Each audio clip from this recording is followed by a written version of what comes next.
Hello, great people. Welcome back to our channel. We're so excited to have you again. The issue of Biafra and Yoruba nation secession has come to stay, and from all indication, a lot of people have started accepting it, but then they are coming from a different perspective. One of Nigeria's ex-presidential candidate, talking about Garba Adamu, had come out to back the Biafra agitation and also the Yoruba nation agitation. In other words, he has changed his narrative about it. But then you will see the perspective which he's coming from. He wants Biafra to be.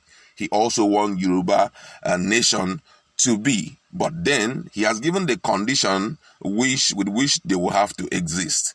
We are going to be looking at that in a jiffy. Also, in another news, the Northern Youth has taken out time to lambast the former governor of Abia State, talking about Orji Kalu and also his ambition of becoming the president of Nigeria. You will see the perspective they are coming from and how they have dragged him out and have also triggered the EFCC to go after him again. We're going to be looking at all of this in a jiffy. But before we do that, if you've not subscribed, hit the red subscribe button and also the bell icon so that you get notification anytime we publish our videos. The Northern Youth Council of Nigeria, NYCN, has said that only those with decent record in both public and private life should aspire for the office of the presidency in 2023. The group frowned at those who have stolen the nation's treasury to stay away from the 2023 presidential race in order to have people with clean record lead the country to its promised land. A statement issued in Kaduna State and made available on Thursday by Comrade Issa Abubakar and Comrade Mok Samuel Kore, President and Director General, Media and Publicity of the group, said, "We wish to counsel those who have stolen their state resources or have looted our national treasury to stay far away from 2023 presidential bid, as our presidency will henceforth be occupied by people of honor, not people with questionable character." The youth expressed dismay with massive online and offline presidential campaign for Senator Orji Kalu, the former governor of Abia State, saying that they see his recent move as an attempt to completely rubbish what is left of Nigeria's integrity before the world. According to the statement, they said, and I quote, the attention of the Northern Youth Council of Nigeria has been drawn to massive online and offline presidential campaign for Senator Orji Kalu, the former governor of Abia State. While it is within his fundamental human right to aspire for any office, we see his recent move as an attempt to completely rubbish what is left of Nigeria's integrity before the world. The group questioned how someone who has been convicted of a criminal offense and sentenced for fraud has the courage to aspire for the office of the President of the Federal Republic of Nigeria. It observed that it is on record that Senator Orji Kalu hid under judicial technicality to evade serving his full term and wondered if he and his promoters can't see that he has questionable characters to contest for the highest office in the country.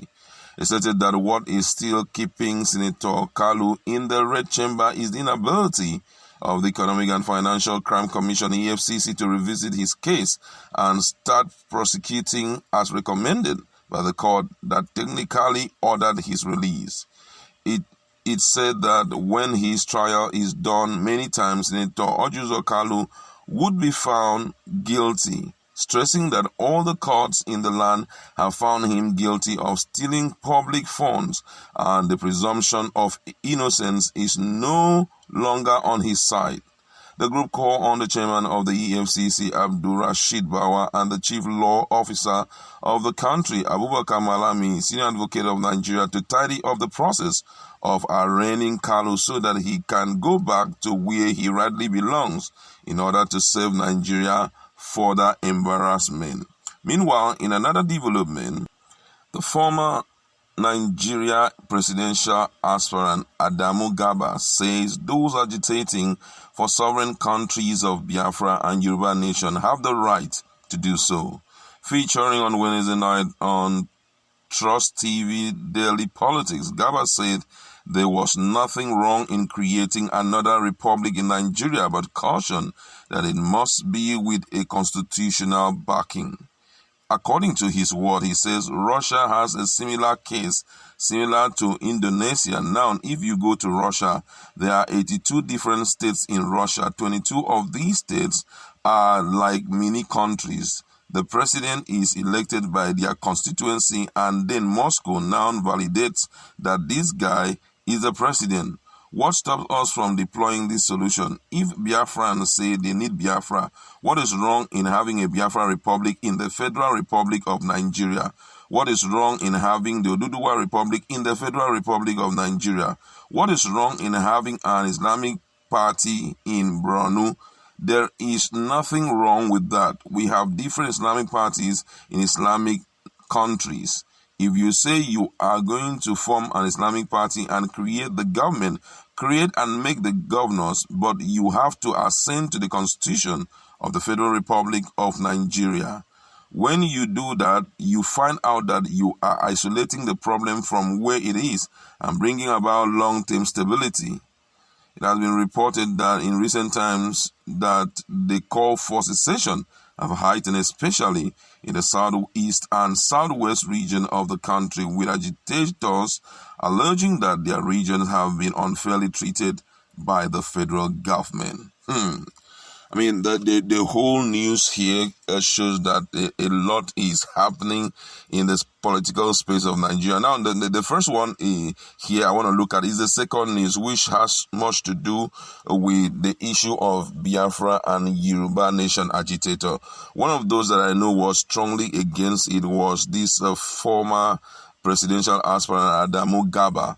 But the perspective with which he's coming from seems to be acceptable, but then it's going to be a little bit difficult considering the fact that whatever these guys will be doing will revolve around, the Constitution of Nigeria. If you listen to him very well, he said that there's nothing wrong with declaring Republic of Biafra and Republic of, Oduduwa, but then they must exist under the Constitution of Nigeria, which means Nigeria will be like a host country hosting these two republics.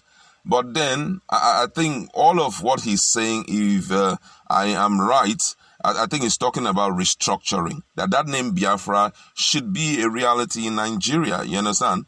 And that name Oduduwa should be, used in representing the southwestern people. But then they should not just isolate themselves from Nigeria, but they should, stay within the bounds and the constitution of the country.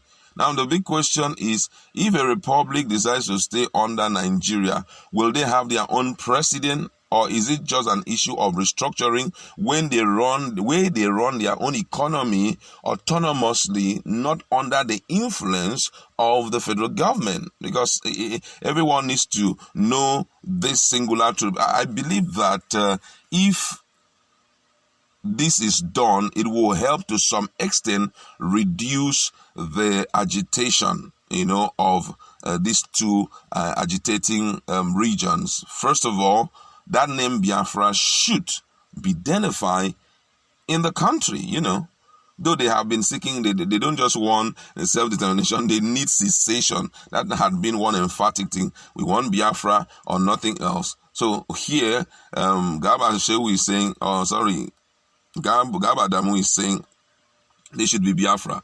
We should mention that name Biafra in Nigeria, but it should be existing under Nigeria. The big question is, will Biafrans, welcome this kind of development?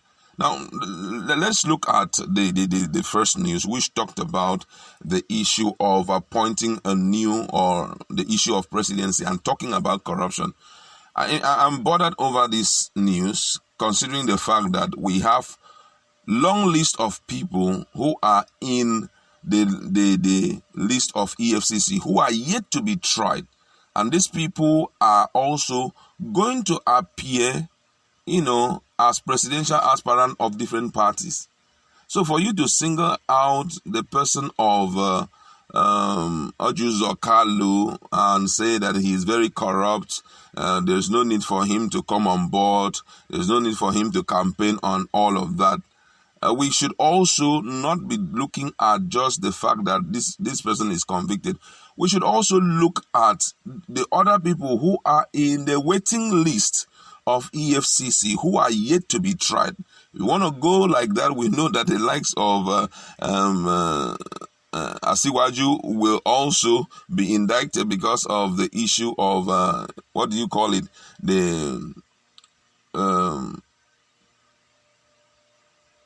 I'm talking about money laundering. Sorry, he will be indicted of that. So if we want to look at Nigeria from that perspective, so many people won't even be state governors, so many people won't even be senators, so many people won't even contest for positions. You understand? So if you want to treat Orji Kalu in the light of the fact that he has been convicted once, or Nigerians all know that he has embezzled money or he has stolen money, then we also have to give the same treatment to the people who are in the waiting list of EFCC than to just choose one person and begin to hammer on the person. I mean, virtually all our leaders are there. You understand? So focusing on Orji Kalu, for me, it's like a timely way of demolishing his political career and all of that. But then I'm not in support of whatever thing that he did against the people of Abia State. But I just believe that if that treatment is meted out to him, it should go same to others who are part of the fraudulent activities in the country.